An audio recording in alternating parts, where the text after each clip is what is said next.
A BashandSlash.com presentation.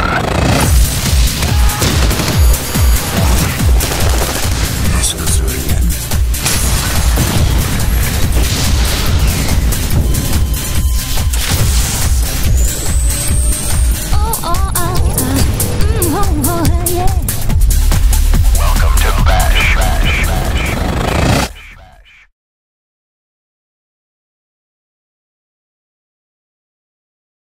You know, balance may have been a problem before the last patch. I mean, there were certain guns that I think, especially the medics, had had a bit of a reputation of being almost just totally deadly with their weapons. How do you feel about the balance right now? And maybe as well, maybe you could tell me how Demise 99 feels, because he gets most of the slaps in the head from the community if there's any imbalance. Well, weapon balancing is always... Demise 99 always does his job as good as he can. I'm pretty sure about that. He's a really cool guy. He's a really funny guy, and he's really tech savvy. He knows what he's doing, and he is here at DICE for apparently the reason that he's a genius at what he does. So here's to you, Alan.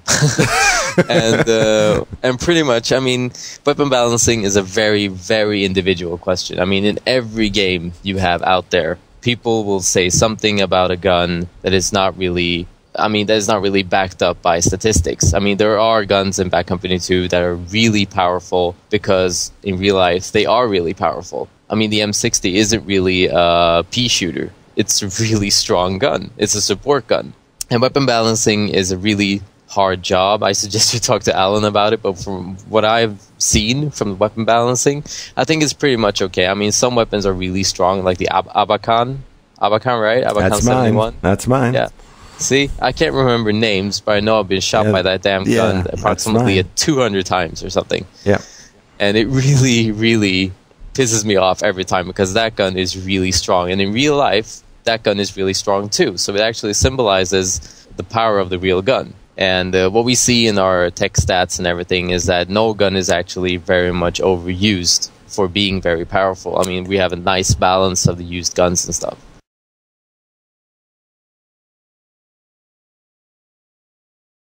Now, Josh has been tweeting all evening, and we're going to ask him a little bit about that. And let's make the call and get in touch with Josh. Okay, let's place the call. And 2, 1. What's going on down there? Not a lot. I just tweeted everything. I could out tomorrow or the next day. I will have full everything. That's basically the highlight. Yeah. Well, can you explain again the ranked and the public ranked and unranked in the public servers? There are no public server files, from what I gathered. It was basically you rent a server from game servers. And you can, for the unranked, you can customize it how you want. And with mod tools, I assume upload the mods. Because he hasn't, they aren't sure with mod tools. Like, he wants there to be competitive mods, like competitive modability and stuff like that, like stuff that Joker did. And he also wants, he hopes there's going to be a map tool. But because of the engine, it's going to be interesting, apparently. But he's hoping to get it. Josh, any word on anything competitive, like competitive modes or? I didn't get to a competitive mode, but he's hoping there's going to be competitive mods, like something that Joker did or Pro Mod and stuff like that once the mod tools come out. Basically, with the unranked, there's like full customization. You can turn kill streaks off, you can turn weapons off, you can turn stuff off that you want to turn off within the game. I'm not entirely sure about weapons. I did ask about kill streaks and perks, but I assume you can switch weapons off because he said that it's, the server is going to be fully customizable for the unranked. What's the implication of the no public server files? He said it was to protect the integrity of the game. And how does that affect us, though? How does that affect us? I mean, it doesn't really. Basically, it's not like Black Ops where we pretty much have not Black Ops, but it's not like BC2 where we pretty much have no access to the servers. Basically, we'll have access to the servers. We'll be able to upload, at least for unranked, from what I gathered, is that you'll be able to upload stuff to the unranked server. You'll be able to customize it. And I assume on the ranked, you will be able to, select the map the rotation, but that is probably, you know, in the game types, but that's probably about it. Interesting. Did you get to play? Yeah, I got to play on the 360. It's actually quite fun. It doesn't feel like MW2. It feels sort of like World at War. It's a lot of fun, actually. I hate to say this, but I did okay on the 360. That's because you've been trying to practice all week there, Josh. But yeah, no, Caesar was standing over me while I was playing on the 360. I just kept going, can I get a keyboard and mouse?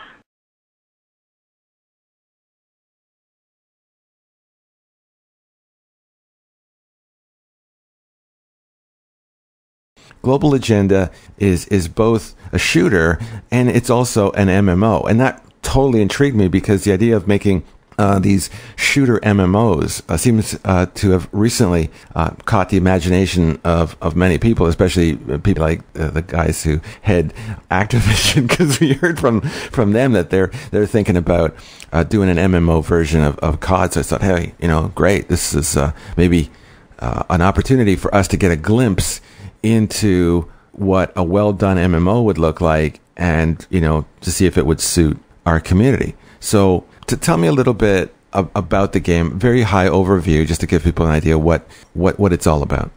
Okay, well, if you've ever played any sort of MMOs, you'll recognize most of the kind of core of it immediately. But the most important thing is it uses the Unreal Engine.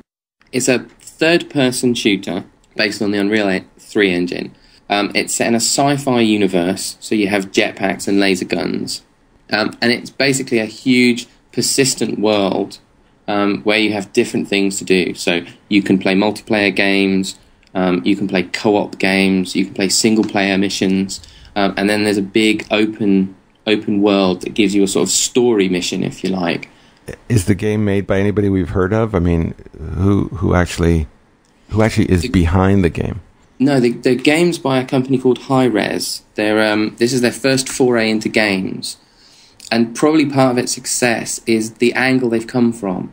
So where you've got kind of, I would imagine Activision are coming from hey, if we get 4 million people each paying £5-10 a month, we'll make this. This has actually come from a guy who made his money with another company selling like normal software, if you like, and decided he wanted to put that into a games company. So he's gone off with the angle of, I want to make a brilliant game and I'm going to hire loads of people to do it.